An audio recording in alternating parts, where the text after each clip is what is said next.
బంగ్లాదేశ్లో హిందూ యువకుడైన దీప్ చంద్ను అమానుషంగా హింసించి హత్య చేసినటువంటి సంఘటనకు నిరసనగా వికారాబాద్ పట్టణంలోని అంబేద్కర్ చౌరస్తా వివిధ హిందూ సంఘాల నాయకులు ప్రజాస్వామ్యవాదులు కొవ్వొత్తులతో నిరసన కార్యక్రమాన్ని నిర్వహించడం జరిగింది. ఇటీవల బంగ్లాదేశ్లో హిందూ యువకుడైన దీప్ చంద్ను అమానుషంగా హింసించి హత్య చేసినటువంటి సంఘటనకు నిరసనగా వికారాబాద్ పట్టణంలోని అంబేద్కర్ చౌరస్తా వద్ద వివిధ హిందూ సంఘాల నాయకులు ప్రజాస్వామ్యవాదులు కొవ్వొత్తులతో నిరసన కార్యక్రమాన్ని నిర్వహించడం జరిగింది. బంగ్లాదేశ్లో హిందువులపైన జరుగుతున్నటువంటి అరాచకాలు వెంటనే ఆపాలని, వారి యొక్క మన ప్రాణాలకు అక్కడి ప్రభుత్వం రక్షణ కల్పించాలని ముక్తకంఠంతో హెచ్చరించడం జరిగింది. ఇట్టి దాడుల ఆపటకు భారత ప్రభుత్వం కూడా గట్టి నిర్ణయాలు తీసుకోవాలని కోరడమైంది. ఇట్టి కార్యక్రమంలో హిందూ వాహిని, విశ్వ హిందూ పరిషత్, ఆర్ఎస్ఎస్, బజరంగ్ దళ్, తపస్ సంఘాల నాయకులు మరియు సభ్యులు పెద్ద ఎత్తున పాల్గొనడం జరిగింది. అత్యంత పాశవికంగా వాళ్ళు అల్లరిబుకరు చేయాదులు దాడి చేసి అతన్ని అమానుషంగా చెప్పడం జరిగింది. అతనిపైన దైవదృష్టి చేసినందుకు ఒక ఆక్షేపణ చేసి ఎటువంటి ఆరోపణలు లేవు. దాన్ని ఆయన బాగా క్రూరంగా హింసించి అతను చంపేసేది జరిగింది.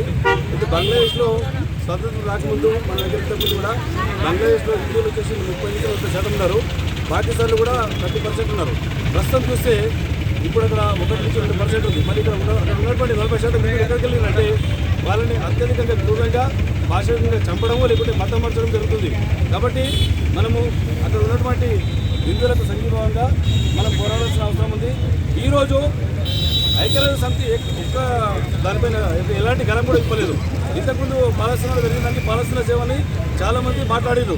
అయితే ఈరోజు జరుగుతున్నటువంటి హిందువుల యొక్క పైన జరుగుతున్న దాడులకు ఎటువంటి వాళ్ళు కూడా ఎవరు కూడా మానవ హక్కుల వాళ్ళు కానీ ఇంకా మిగతా ఎవరు కూడా వాళ్ళు నోరు పెదవిప్పడం లేదు.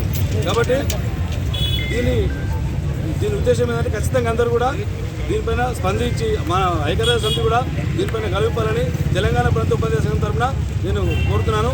అదేవిధంగా మానవ హక్కుల సంఘం వాళ్ళు కూడా దీనిపైన ప్రతి ఒక్క విషయం మాట్లాడతారు. కాబట్టి హిందువులపై జరిగేటువంటి దాడులను కూడా ఖండించి మా హిందువులకు మనకు మానవ హక్కులు లేవా, మిగతా వాళ్ళకి మాత్రం మానవ హక్కులు ఉంటాయా, దీన్ని సుమోటోగా తీసుకొని ఖచ్చితంగా అందరూ